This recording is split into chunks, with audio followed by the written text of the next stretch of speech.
ਸਤਿ ਸ੍ਰੀ ਅਕਾਲ। ਤੁਸੀਂ ਲੋਕਰਾਣ ਚੈਨਲ ਪੰਜਾਬੀ ਦੇਖ ਰਹੇ ਹੋ। ਮੈਂ ਤੁਹਾਡੇ ਨਾਲ ਸੁਖਵਿੰਦਰ ਸਿੰਘ। ਖਬਰਾਂ ਟੌਪ ਦੀਆਂ ਦੇ ਵਿੱਚ ਤੁਹਾਡਾ ਸਵਾਗਤ ਹੈ। ਗੱਲਬਾਤ ਕਰਾਂਗੇ ਵੱਡੀਆਂ ਖਬਰਾਂ ਉੱਤੇ।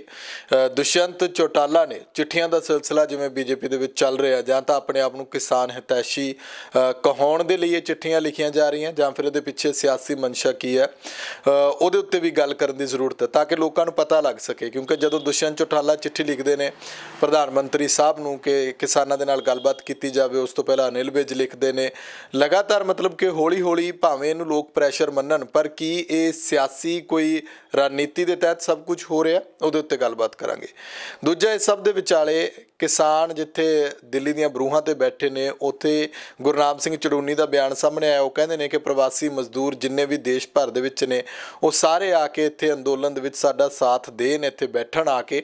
ਤਾਂ ਦੂਜੇ ਪਾਸੇ ਤਸਵੀਰ ਇੱਕ ਹੋਰ ਹੁੰਦੀ ਹੈ ਕਿ ਪੰਜਾਬ ਦੇ ਵਿੱਚ ਕਿਸਾਨੀ ਅੰਦੋਲਨ ਦੇ ਨਾਂ 'ਤੇ, ਮਹਾਪੰਚਾਇਤਾਂ ਦੇ ਨਾਮ 'ਤੇ ਵੱਡੇ ਵੱਡੇ ਇਕੱਠ ਕੀਤੇ ਜਾ ਰਹੇ ਨੇ, ਜਦ ਕਿ ਜ਼ਰੂਰਤ ਉੱਥੇ ਆ ਜਿੱਥੇ ਮੈਨ ਪਾਵਰ ਦੀ ਲੋੜ ਹੈ। ਦਿੱਲੀ ਦੀਆਂ ਬਰੂਹਾਂ ਉੱਤੇ ਉੱਧਰ ਕਿਸਾਨ ਆਗੂ ਉੱਧਰ ਕਹਿ ਰਹੇ ਨੇ, ਤੇ ਇੱਧਰਲੇ ਪਾਸੇ ਅਲੱਗ ਤੋਂ ਜਿਹੜੀਆਂ ਜਥੇਬੰਦੀਆਂ ਵੱਖ-ਵੱਖ ਵਿੱਚੋਂ ਨਿਕਲ ਕੇ ਉਹ ਕਿਸਾਨ ਆਗੂ ਇੱਧਰ ਆ ਕੇ ਰੈਲੀਆਂ ਕਰ ਰਹੇ ਨੇ। ਉਹਦਾ ਕੀ ਪ੍ਰਭਾਵ ਪੈਂਦਾ?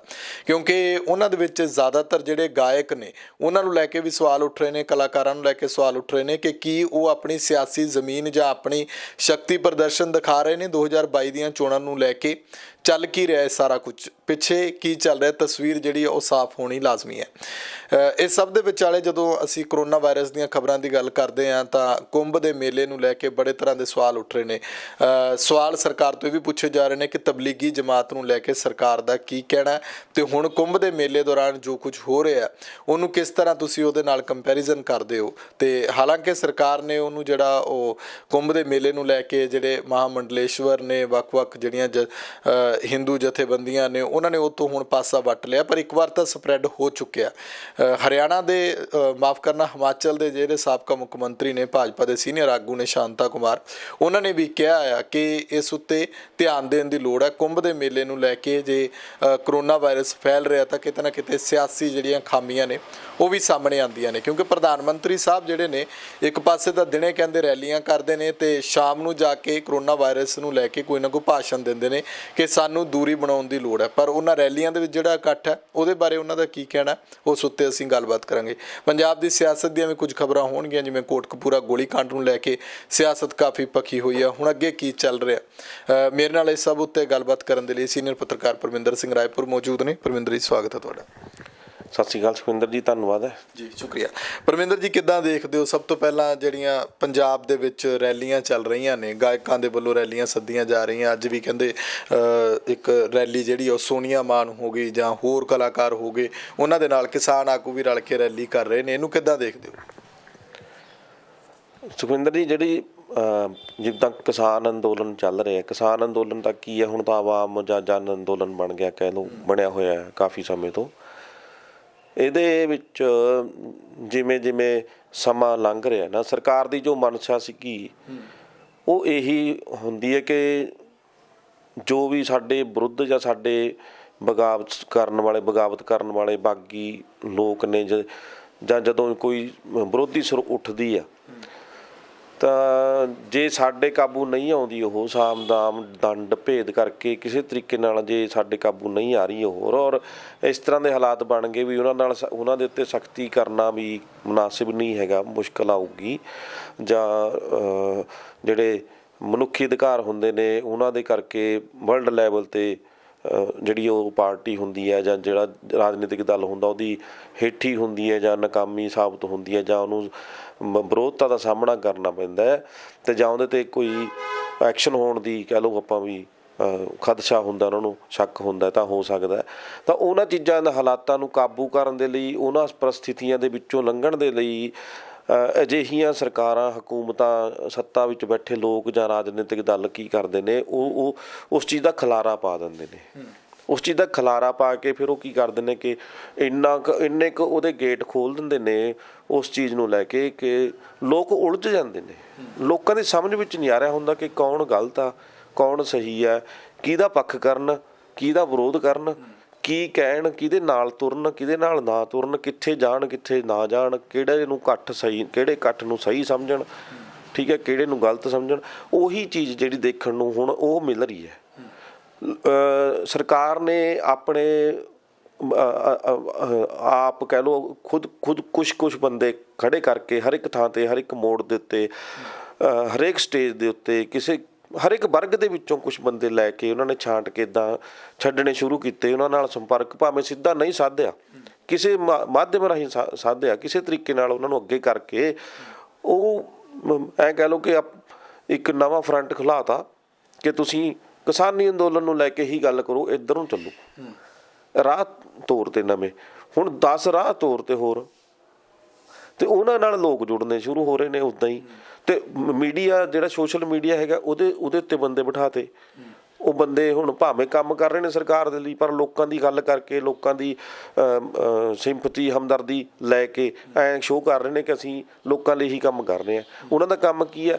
ਜਿਹੜਾ ਕਿਸਾਨੀ ਅੰਦੋਲਨ ਹੈ ਇਹਨੂੰ ਭੰਡਣਾ, ਤੇ ਦੂਜੇ ਪਾਸੇ ਜਿਹੜਾ ਇਕੱਠ ਹੋ ਰਿਹਾ ਉਹਨੂੰ ਚੰਗਾ ਕਹਿਣਾ।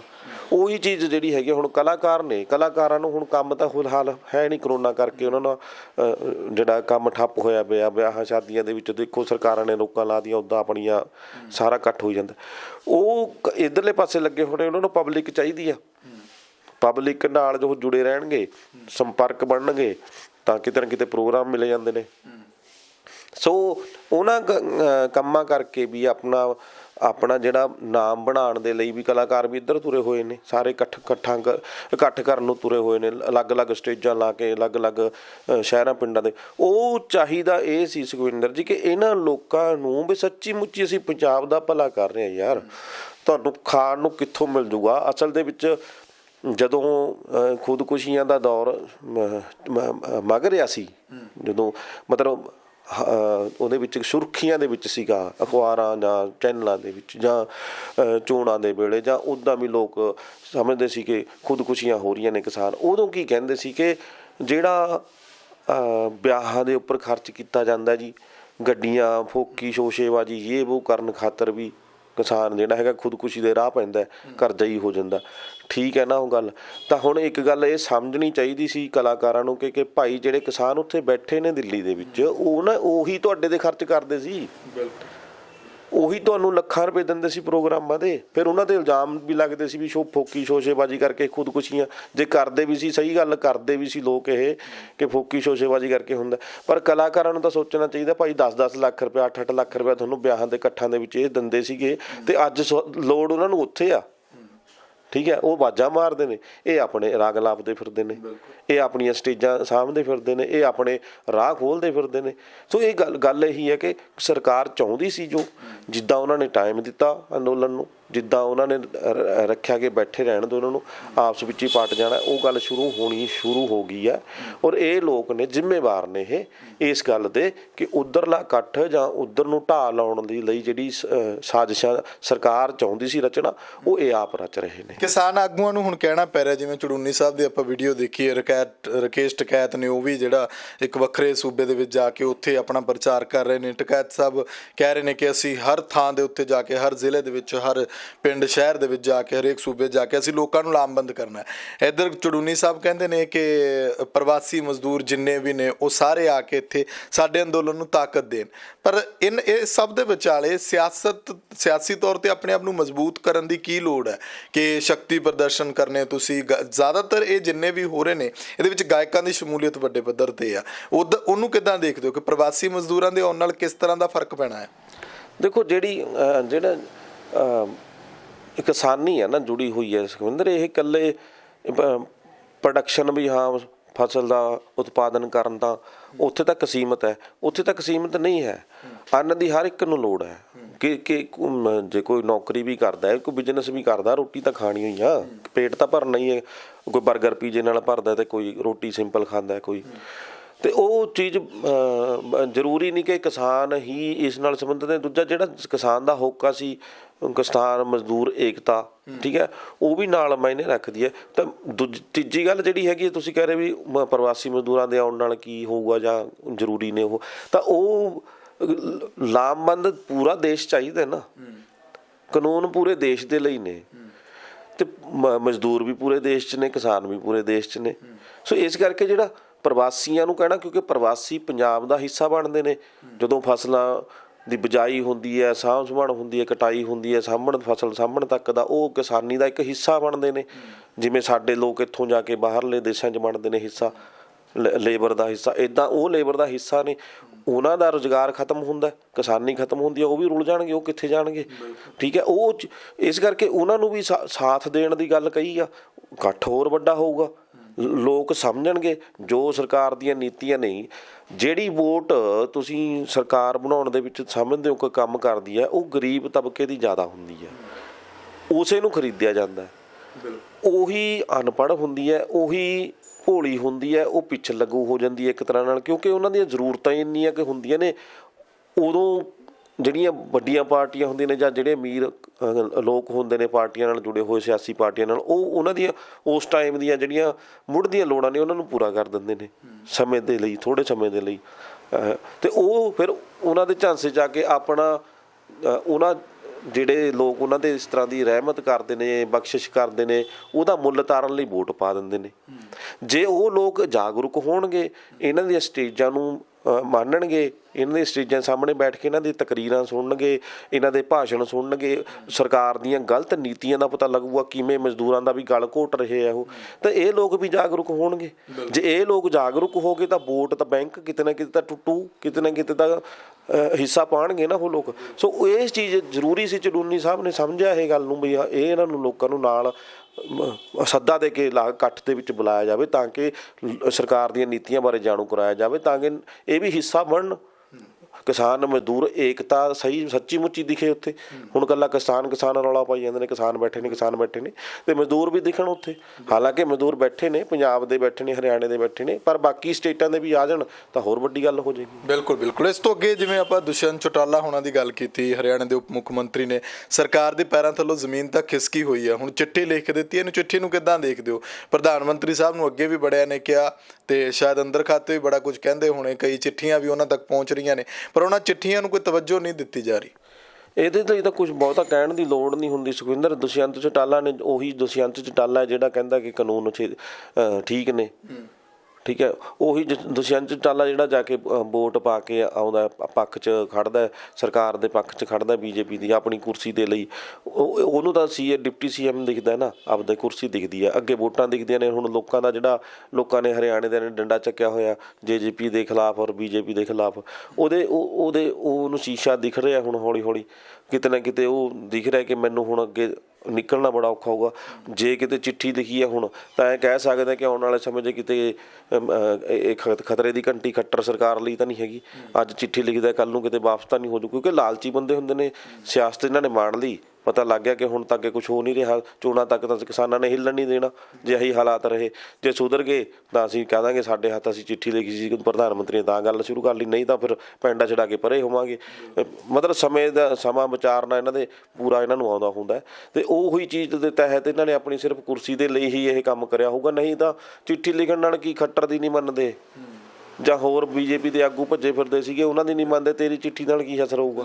ਉਹ ਚੀਜ਼ਾਂ ਨੇ। ਇਹ ਸਿਰਫ ਲੋਕਾਂ ਨੂੰ ਬੁੱਧੂ ਬਣਾਉਣ ਦਾ ਇੱਕ ਕੰਮ ਕਰਿਆ, ਜਿਹੜਾ ਉਹ ਇਹ ਸਮਝਦੇ ਨੇ ਕਿ ਲੋਕ ਅਨਪੜ੍ਹ ਨੇ, ਸਾਡੀਆਂ ਗੱਲਾਂ 'ਚ ਆ ਜਾਣਗੇ, ਹੋਰ ਗੱਲ ਕੁਛ ਨਹੀਂ। ਅਤੇ ਇਹ ਚਿੱਠੀਆਂ ਨੇ ਕੋਈ ਅਸਰ ਨਹੀਂ ਪਾਉਣਾ, ਨਾ ਇਹਨਾਂ ਚਿੱਠੀਆਂ ਦਾ ਕੋਈ ਹੱਲ ਹੋਣਾ। ਸਿਰਫ ਲੋਕਾਂ ਤੋਂ ਡਰ ਕੇ ਇੱਕ ਆਪਣਾ ਨਵਾਂ ਪੈਂਤੜਾ ਜਿਹੜਾ ਹੈ ਉਹ ਸਿੱਟਿਆ ਇਹਨਾਂ ਨੇ। ਬਿਲਕੁਲ। ਹਰਿਆਣਾ ਸਰਕਾਰ ਭਾਜਪਾ ਦੀ ਹੈ ਅਤੇ ਮੁੱਖ ਮੰਤਰੀ ਮਨੋਹਰ ਲਾਲ ਖੱਟਰ, ਉਪ ਮੁੱਖ ਮੰਤਰੀ ਦੁਸ਼ਯੰਤ ਚੌਟਾਲਾ ਨੇ, ਪਰ ਸ਼ਾਇਦ ਉਹਨਾਂ ਨੂੰ ਆਪਣੀ ਪਾਵਰ ਦਾ ਪਤਾ ਨਹੀਂ, ਇਸੇ ਕਰਕੇ ਪ੍ਰਧਾਨ ਮੰਤਰੀ ਸਾਹਿਬ ਨੂੰ ਚਿੱਠੀ ਲਿਖ ਰਹੇ ਨੇ, ਜਦ ਕਿ ਉਹ ਖੁਦ ਇੱਕ ਸੂਬੇ ਨੂੰ ਜਿਹੜਾ ਉਹਦੀ ਅਗਵਾਈ ਕਰਦੇ ਨੇ, ਇੱਕ ਸੂਬੇ ਦੇ ਲੋਕਾਂ ਨੇ ਚੁਣਿਆ, ਪਰ ਲੋਕਾਂ ਦੀ ਆਵਾਜ਼ ਉਹਨਾਂ ਨੂੰ ਸਮਝ ਨਹੀਂ ਆ ਰਹੀ ਸ਼ਾਇਦ।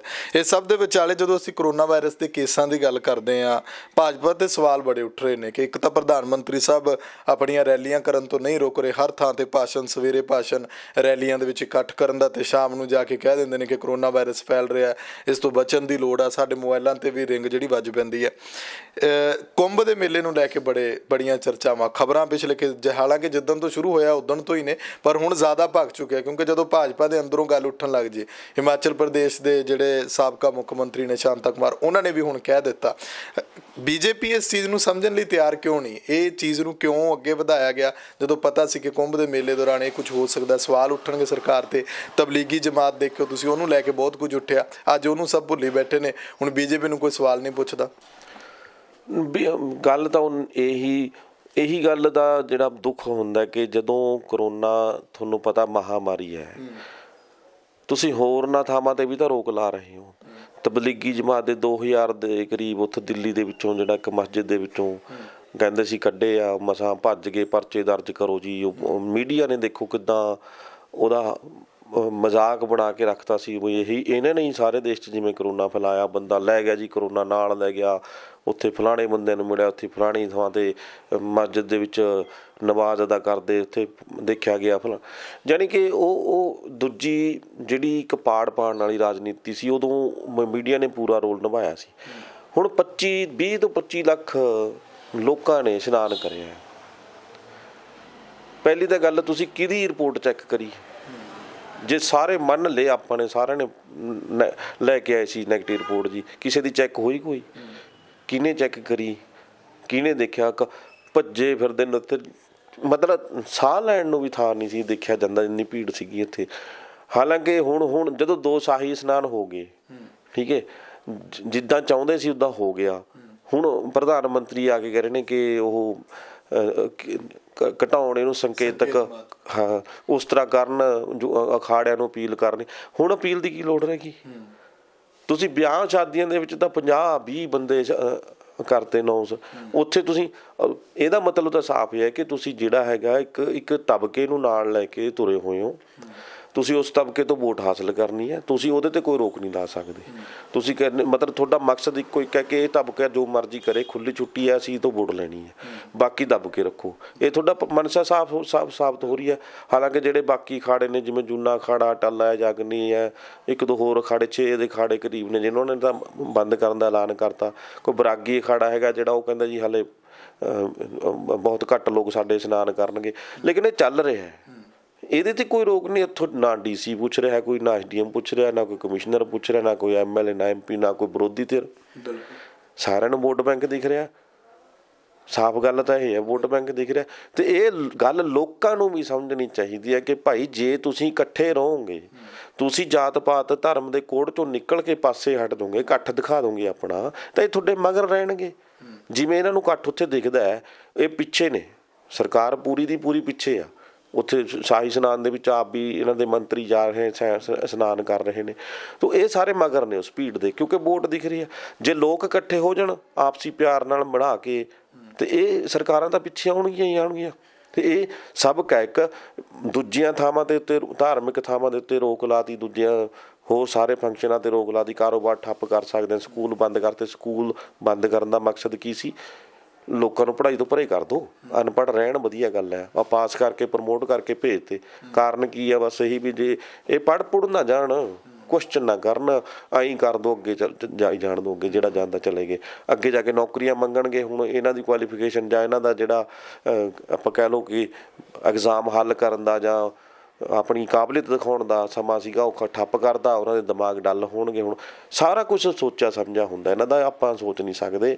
ਇਹ ਸਭ ਕੁਛ ਕੀ ਕੁੰਭ ਦੇ ਮੇਲੇ, ਕੀ ਇਕੱਠ, ਕੀ ਰੈਲੀਆਂ, ਉਹਨਾਂ ਪ੍ਰਤੀ ਜਵਾਬ ਲੈਣਾ ਦੇਣਾ, ਜਾਂ ਕੋਈ ਮੰਗਦਾ ਜਾਂ ਨਹੀਂ ਮੰਗਦਾ, ਜਾਂ ਚਾਹੇ ਮੀਡੀਆ ਕੰਟਰੋਲ 'ਚ ਬਸ ਕੀਤਾ ਹੋਇਆ, ਇਹ ਸਭ ਕੁਛ ਇਹਨਾਂ ਦੀ ਸਿਆਸਤ ਦਾ ਇੱਕ ਹਿੱਸਾ ਹੈ, ਇਹਨਾਂ ਦੇ ਏਜੰਡਿਆਂ ਦਾ ਇੱਕ ਹਿੱਸਾ ਹੈ। ਇਹਨਾਂ ਨੇ ਸਿਰਫ ਵੋਟ ਬੈਂਕ ਹਾਸਲ ਕਰਨਾ ਹੁੰਦਾ। ਬਾਕੀ ਨਾ ਇਹ ਕੁੰਭ ਦੇ ਹੋਏ ਕਦੇ, ਤੇ ਨਾ ਹੀ ਕਿਸੇ ਰਮਜ਼ਾਨ ਦੇ ਹੋਣਗੇ, ਨਾ ਹੀ ਕਿਸੇ ਸਿੱਖ ਧਰਮ ਦੇ ਕਿਸੇ ਫੰਕਸ਼ਨ ਦੇ ਹੋਣਗੇ। ਇਹਨਾਂ ਦਾ ਧਰਮ ਸਿਆਸਤ ਆ, ਲੁੱਟਣਾ, ਕੁੱਟਣਾ ਤੇ ਦੰਗੇ ਫਸਾਦ ਕਰਾ ਕੇ ਆਪਣੀ ਸੱਤਾ ਤੇ ਕਾਬਜ਼ ਰਹਿਣਾ। ਬਿਲਕੁਲ ਸਿਆਸਤ ਨੂੰ ਸਮਝਣਾ ਬੇहद ਮੁਸ਼ਕਲ ਹੈ। ਆਖਰੀ ਖਬਰ ਹੈ ਕਿ ਕੋਟਕਪੂਰਾ ਗੋਲੀकांड ਨੂੰ ਲੈ ਕੇ ਕੁੰਵਰ ਵਿਜੇ ਪ੍ਰਤਾਪ ਹੁਣੀ ਕਦੇ ਇੱਧਰ ਜਾ ਕੇ ਮੀਟਿੰਗਾਂ ਕਰਦੇ ਨੇ, ਕਦੇ ਉੱਧਰ ਜਾ ਕੇ ਮੀਟਿੰਗਾਂ ਕਰਦੇ ਨੇ।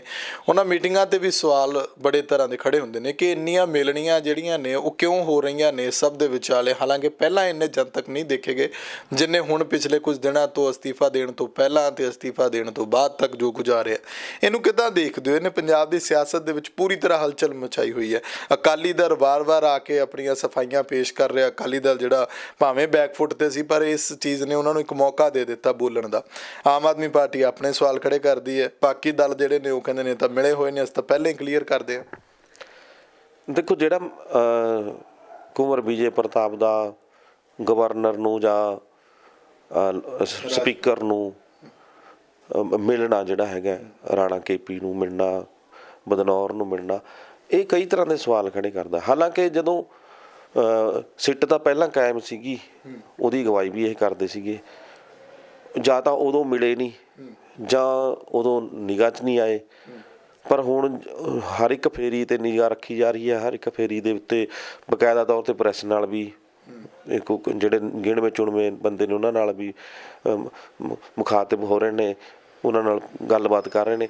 ਉਹ ਇਹ ਚੀਜ਼ਾਂ ਜਿਹੜੀਆਂ ਹੈਗੀਆਂ ਆਪਣੇ ਆਪ ਦੇ ਵਿੱਚ ਕੁਐਸਚਨ ਖੜਾ ਕਰ ਰਹੀਆਂ ਨੇ ਉਹਨਾਂ ਦੇ ਲਈ, ਖੁਦ ਦੇ ਲਈ, ਵੀ ਇੱਦਾਂ ਦਾ ਕਿਉਂ ਹੋ ਰਿਹਾ, ਕਿਹੜੀ ਲੋੜ ਹੈ।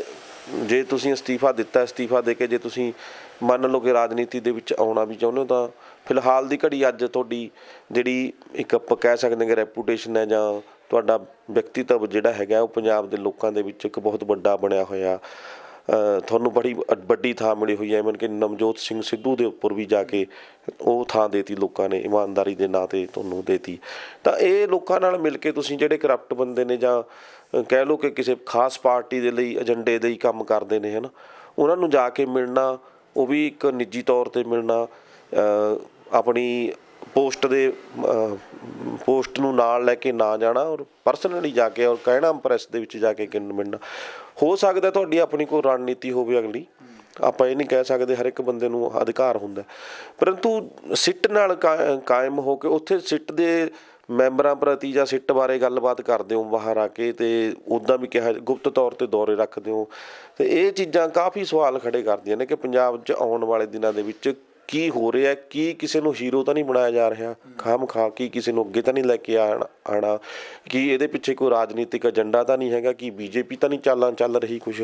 ਦੇਖੋ ਜਦੋਂ ਸਿੱਟ ਕਾਇਮ ਹੋਈ ਸੀਗੀ 2018 ਦੇ ਵਿੱਚ ਫੂਲਕਾ ਨੇ ਵੀ ਰੌਲਾ ਪਾਇਆ ਸੀਗਾ, ਫੂਲਕਾ ਦੀ ਵੀ ਹੁਣ ਖੁੱਲ੍ਹੀ ਚਿੱਠੀ ਜਿਹੜੀ ਆਈ ਹੈ ਤੁਸੀਂ ਦੇਖਿਆ ਹੀ ਹੈ, ਖਬਰਾਂ 'ਚ ਲੱਗ ਰਹੀ ਹੈ। ਤਾਂ ਉਹਦੇ ਵਿੱਚ ਉਸ ਤੋਂ ਪਹਿਲਾਂ ਤੁਸੀਂ ਦੇਖੋ ਕਿ ਜਦੋਂ ਰਣਧੀਰ ਸਿੰਘ ਖਾਟੜਾ ਨੇ ਆਪਣੀ ਰਿਪੋਰਟ ਪੇਸ਼ ਕੀਤੀ ਸੀ ਜਿਹਦੇ ਵਿੱਚ ਗੁਰਮੀਤ ਰਾਮ ਰਹੀਮ ਦੇ ਸਣੇ 11 ਜਣਿਆਂ ਦੇ ਵਿਰੁੱਧ ਚਲਾਨ ਪੇਸ਼ ਕਰਤਾ ਸੀਗਾ, ਤਾਂ ਹਾਈ ਕੋਰਟ ਨੇ ਉਹ ਰਿਪੋਰਟ, ਉਹ ਚਲਾਨ ਰੱਦ ਕਰਤਾ ਸੀ। ਦੇਖਿਆ ਹੀ ਆ ਤੁਸੀਂ ਸਭ। ਉਸ ਤੋਂ ਪਹਿਲਾਂ CBI ਨੇ ਇਹ ਮਾਮਲਾ ਹੀ ਰੱਦ ਕਰਨ ਦਾ ਹੁਕਮ ਸੁਣਾਤਾ ਸੀ ਕਿ ਰੱਦ ਹੀ ਕਰ ਦਿਓ ਮਾਮਲਾ। ਇਹ ਸਾਰਾ ਕੁਝ ਕੜੀਆਂ ਜੋੜ ਕੇ ਦੇਖੋ ਨਾ, ਫਿਰ ਅੱਗੇ ਸਿੱਟ 'ਤੇ ਇਸ ਸਿੱਟ 'ਤੇ ਆ ਜਾਓ। ਇਸ ਸੀਟ 'ਤੇ ਆ ਕੇ ਤੁਸੀਂ ਦੇਖੋਗੇ ਕਿ ਇਹਦੀ ਰਿਪੋਰਟ ਵੀ ਖਾਰਜ ਕਰਤੀ। ਹੁਣ ਫੂਲਕਾ ਨੇ ਵੀ ਕੁਐਸਚਨ ਚੱਕਤੇ ਵੀ ਇਕੱਲੇ ਇਹਦੇ ਸਾਈਨ ਕਿਉਂ ਨੇ, ਬਾਕੀ ਮੈਂਬਰਾਂ ਦੇ ਕਿਉਂ ਨਹੀਂ ਹੈਗੇ। ਉਹਨਾਂ ਦੇ ਉੱਪਰ ਕਹਿੰਦੇ ਜਾਂਚ ਬਿਠਾਉਣੀ ਚਾਹੀਦੀ ਹੈ। ਉਹ ਜਸਟਿਸ ਮਹਿਤਾਬ ਸਿੰਘ ਦਾ ਨਾਂ ਲੈਤਾ ਉਹਨਾਂ ਨੇ ਕਿ ਉਹਦੀ ਨਿਗਰਾਨੀ ਦੇ ਵਿੱਚ ਸਿੱਟ ਜਿਹੜਾ ਹੈਗਾ ਮੈਂਬਰਾਂ ਦੀ ਜਾਂਚ ਕਰੇ। ਸਿੱਟ ਮੈਂਬਰ ਸੀ ਜਿਹੜੇ, ਬਾਕੀ ਵੀ ਉਹਨਾਂ ਨੇ ਐਫੀਡੈਵਿਟ ਕਿਉਂ ਨਹੀਂ ਦਿੱਤੇ, ਸਾਈਨ ਕਿਉਂ ਨਹੀਂ ਕੀਤੇ। ਅਤੇ ਕਾਂਗਰਸ ਨੂੰ ਚਿੱਠੀ ਲਿਖਤੀ ਹੈ। ਅਤੇ ਉਹ ਚੀਜ਼ਾਂ ਸਾਰੀਆਂ ਜੇ ਜਾਂਚ ਹੋਈ ਜਾਂ ਚਲਾਨ ਵੀ ਪੇਸ਼ ਹੋਏ ਜਾਂ ਰਿਪੋਰਟਾਂ ਵੀ ਪੇਸ਼ ਹੋਈਆਂ, ਰੱਦ ਕਿਉਂ ਹੋਈਆਂ? ਰੱਦ ਹੋਣ ਦਾ ਕਾਰਨ ਕੀ ਸੀ? ਮੈਂਬਰਾਂ ਨੇ ਸਾਈਨ ਕਿਉਂ ਨਹੀਂ ਕੀਤੇ, ਕਿਉਂ ਨਹੀਂ ਰੌਲਾ ਪਾਇਆ? ਜੇ ਕੁਮਰ ਵਿਜੇ ਪ੍ਰਤਾਪ ਸਿੰਘ ਦੀ ਰਿਪੋਰਟ ਸਹੀ ਨਹੀਂ ਸੀ, ਕਿਉਂ ਰੌਲਾ ਨਹੀਂ ਪਾਇਆ ਹੈਗਾ? ਪਾਉਣਾ ਚਾਹੀਦਾ ਸੀਗਾ। 2.5 ਮਹੀਨਿਆਂ ਦੇ ਵਿੱਚ 3 ਮਹੀਨਿਆਂ 'ਚ ਰਿਪੋਰਟ ਦੇਣੀ ਸੀਗੀ, ਇੰਨੇ ਸਾਲ ਲੰਘਾ ਤੇ। ਠੀਕ ਹੈ, ਹੁਣ ਨਵੀਂ ਜਿਹੜੀ ਜਾਂਚ ਦੁਬਾਰਾ 4 ਜਨਵਰੀ 2021 ਨੂੰ ਕੀਤੀ ਸੀਗੀ, ਸਿੱਟ ਬਿਠਾਈ ਸੀਗੀ ਪਰਮਾਰ ਦੀ ਥਾਂ ਅਗਵਾਈ ਦੇ ਵਿੱਚ, SPS ਪਰਮਾਰ ਜਿਹੜੇ DIG ਨੇ, ਉਹ ਰਣਧੀਰ ਸਿੰਘ ਖੱਟੜਾ ਨੂੰ ਹਟਾ ਕੇ। ਉਹ ਕਹਿੰਦੇ 60 ਦਿਨ ਬੀਤ ਗਏ, ਉਹਨੇ ਵੀ ਕੋਈ ਕਾਰਵਾਈ ਨਹੀਂ ਕੀਤੀ। ਉਹਨੂੰ ਇੱਕ ਕਹਿੰਦੇ ਸੀਨੀਅਰ ਅਧਿਕਾਰੀ ਨੇ ਦੱਸਿਆ ਕਿ ਸਾਡੇ ਕੋਲ CBI ਦੀਆਂ ਫਾਈਲਾਂ ਲੇਟ ਪਹੁੰਚੀਆਂ। ਗੱਲ ਫਾਈਲਾਂ ਪਹੁੰਚੀਆਂ, ਤੁਸੀਂ ਰਿਪੋਰਟ ਕਿਹਨੂੰ ਕਰ ਰਹੇ ਹੋ? ਕੋਈ ਚਾਰਾਜੋਈ ਕਿਉਂ ਨਹੀਂ ਕਰ ਰਹੀ? ਸਰਕਾਰ ਵੀ ਵਿੱਚ ਮਿਲੀ ਹੋਈ ਆ, ਪ੍ਰਸ਼ਾਸਨ ਵੀ ਵਿੱਚ ਮਿਲਿਆ ਹੋਇਆ। ਨਵੀਂ ਸਿੱਟ ਬਾਰੇ ਵੀ ਪੁਲਿਸ ਅਧਿਕਾਰੀਆਂ ਦੇ ਹੋਰ ਬਿਆਨ ਨੇ, ਕਾਂਗਰਸ ਦੇ MLA ਦੇ ਹੋਰ ਬਿਆਨ ਨੇ। ਮਤਲਬ ਇੰਨਾ ਕੁ ਰੌਲ ਘਚੋਲਾ ਪਾ ਲਿਆ ਇਹਨਾਂ ਨੇ। ਰੋਲਣਾ ਹੀ ਸੀ ਇਸ ਮਾਮਲੇ ਨੂੰ, ਰੋਲਣਾ ਹੀ ਸੀਗਾ। ਉਹ ਰੁਲ ਕੇ ਰਹਿ ਗਿਆ। ਹੁਣ ਸਿੱਟਾਂ ਬਿਠਾਈ ਜਾਣਗੇ, ਬਿਠਾਈ ਜਾਓ, ਸਿੱਟਦਾਰ ਸਿੱਟ। ਜਿਵੇਂ ਉਹ ਗੱਲ ਸਿੱਟ ਦਾ ਮਤਲਬ ਕਹਿੰਦੇ ਬੈਠਣਾ, ਨਵਜੋਤ ਸਿੰਘ ਸਿੱਧੂ ਕਹਿੰਦਾ ਅਸੀਂ ਬੈਠੇ ਰਹੋ ਗੱਲ ਕਰਤੇ, ਉਹ ਹੋ ਹੀ ਰਹੀ ਆ। ਸੋ ਇਹ ਚੀਜ਼ਾਂ ਜਿਹੜੀਆਂ ਹੈਗੀਆਂ ਇੱਕ ਐਂ ਕਹਿ ਲਓ ਖਲਾਰਾ ਇਸ ਚੀਜ਼ ਦਾ, ਮਾਮਲੇ ਦਾ ਪਾ ਕੇ ਰੱਖਤਾ। ਲੋਕਾਂ ਨੂੰ ਹੁਣ ਸਮਝ ਨਹੀਂ ਕੌਣ ਠੀਕ ਹੈ ਕੌਣ ਗਲਤ ਆ। ਕੋਈ ਕਿਸੇ ਨੂੰ ਹੀਰੋ ਬਣਾ ਕੇ ਕੱਢ ਦੇਣ ਇਹ ਅੱਗੇ, ਕੋਈ ਬੰਦਾ ਚਾਹੇ ਕਿਸੇ ਕਿਸਮ ਦਾ ਹੀ ਬੰਦਾ ਹੋਵੇ, ਚਾਹੇ ਪੁਲਿਸ ਅਧਿਕਾਰੀ ਹੈ, ਚਾਹੇ ਕੋਈ MLA, ਚਾਹੇ ਕੋਈ ਆਮ ਬੰਦਾ, ਉਹਨੂੰ ਲੈ ਕੇ ਅੱਗੇ ਖੜਾ ਦੇਣ ਕਿ ਇਹ ਬੜਾ ਇਮਾਨਦਾਰ, ਉਹਦੇ ਵਿਰੁੱਧ ਨਾ ਉਹਦੇ ਪੱਖ 'ਚ ਇੱਕ ਕ੍ਰੀਏਟ ਕਰ ਦੇਣ ਮੁਹਿੰਮ ਜੀ, ਅਤੇ ਉਹ ਚੋਣਾਂ ਜਿੱਤ ਜੂਗਾ। ਗੱਲ ਤਾਂ ਇੰਨੀ ਕੁ, ਸਿਰਫ ਚੋਣਾਂ ਤੱਕ ਸੀਮਤ ਕਰ ਦਿੰਦੇ ਨੇ ਇਹ ਸਾਰੀਆਂ ਚੀਜ਼ਾਂ। ਆਹ ਮਾਮਲਾ ਵੀ ਦੇਖੋ ਤੁਸੀਂ 2022 ਤੋਂ ਬਾਅਦ ਅਸਲ ਖੇਡ ਦੇਖਿਓ ਕਿੱਥੇ ਜਾਂਦੀ ਹੈ। ਜੇ ਨਾ ਠੰਡੇ ਬਸਤੇ 'ਚ ਪੈ ਜੇ ਤਾਂ ਤੁਸੀਂ ਦੇਖਿਓ ਲੋਕਾਂ ਦਾ ਕੀ ਕਹਿਣਾ ਤਾਂ ਸਰਕਾਰ ਦਾ ਕੀ ਕਹਿਣਾ ਹੈ। ਬਿਲਕੁਲ ਸ਼ੁਕਰੀਆ, ਧੰਨਵਾਦ। ਸੋ ਖਬਰਾਂ ਟੌਪ ਦੀਆਂ ਦੇ ਵਿੱਚ ਫਿਲਹਾਲ ਦੇ ਲਈ ਇੰਨਾ ਹੀ।